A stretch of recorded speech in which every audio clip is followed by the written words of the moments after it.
Assalamualaikum warahmatullahi wabarakatuh. Ketika Rasulullah Shallallahu Alaihi Wasallam melakukan perjalanan Isra Mi'raj, tercium aroma sangat harum. Rasulullah penasaran bertanya kepada Jibril, "Harum apakah ini, wahai Jibril?"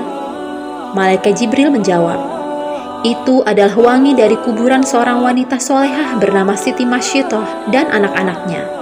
Siti Masyidah adalah seorang wanita solehah yang hidup pada zaman Fir'aun. Pada masa itu, ada 3 orang terdekat Fir'aun yang diam-diam beriman kepada Allah Subhanahu wa Ta'ala dan Nabi Musa alaihissalam. Mereka adalah Asyah, yang tidak lain adalah istri Fir'aun, lalu Huzakil, orang kepercayaan Fir'aun, serta Siti Masyidah, perempuan yang bertugas mengurus anak Fir'aun. Huzakil menikah dengan Masyidah. Di istana, Huzakil menjadi orang kepercayaan Fir'aun.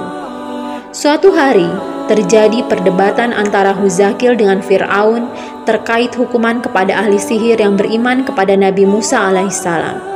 Huzakil menentang keras keputusan Fir'aun. Dari situlah Fir'aun mulai merasa curiga, jangan-jangan Huzakil selama ini menjadi pengikut Musa dan mengimaninya. Karena sikap tersebut, Huzakil dihukum mati oleh Fir'aun karena mempertahankan keyakinannya kepada agama yang dibawa Musa alaihissalam. Kemudian Huzakil ditemukan meninggal dunia dengan tangan terikat di pohon kurma. Tubuhnya penuh dengan tusukan anak panah.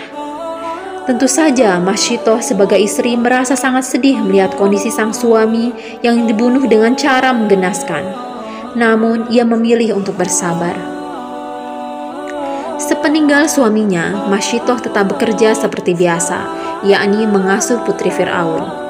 Hingga suatu hari, ada kejadian yang berdampak besar bagi Masyidah. Inilah ujian keimanan yang cukup menyedihkan baginya. Saat itu, Masyidah menyisir rambut putri Fir'aun. Secara tidak sengaja, sisir yang dipegang oleh Masyidah terjatuh.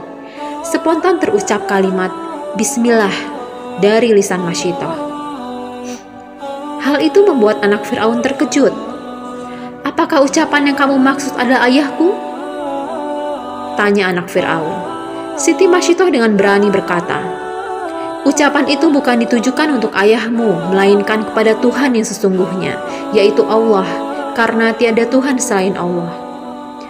Jawaban Masyidah itu membuat anak Fir'aun tersinggung, hingga ia mengadukan kepada ayahnya, dan itu membuat Fir'aun marah besar. Ia tidak menduga sama sekali kalau pengasuh anaknya ternyata adalah pengikut Musa. Masyidah lantas dipanggil dan ditanya oleh Fir'aun, "Apakah benar yang disampaikan putriku? Siapakah Tuhan yang kau sembah selama ini?" Masyidah dengan lantang menjawab, "Benar, tiada Tuhan selain Allah yang sesungguhnya menguasai alam dan isinya." Jawaban itu membuat Fir'aun semakin murka. Dia memerintahkan para pengawal menyiapkan minyak mendidih di dalam wadah yang besar untuk menggodok Masyidah dan anak-anaknya.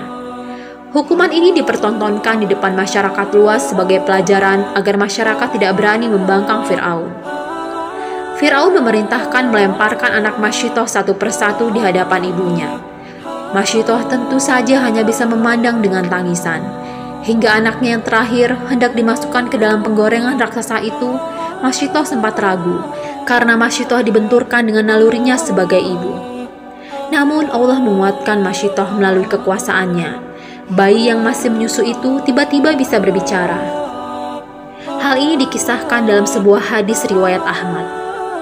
"Sabarlah wahai ibu, sesungguhnya kita adalah pihak yang benar. Wahai ibu, masuklah karena sesungguhnya siksa dunia lebih ringan dari siksa akhirat." Hadis riwayat Ahmad. Kalimat bayinya tersebut menguatkan keimanan Masyidah. Dengan berserah diri, Masyidah mengucapkan, "Bismillahi tawakkaltu 'alallah, Allahu Akbar." Siti Masyidah pun masuk ke minyak mendidih. Namun ada keanehan di sini. Begitu minyak panah menggerus raga mereka, tercium bau yang sangat harum dari dalam wajan penggorengan. Tulang belulang Masyidah beserta anak-anaknya dikubur di suatu tempat, namun terus-menerus mengeluarkan bau yang sangat harum. Aroma wangi itu tercium Rasulullah ketika Isra Mi'raj.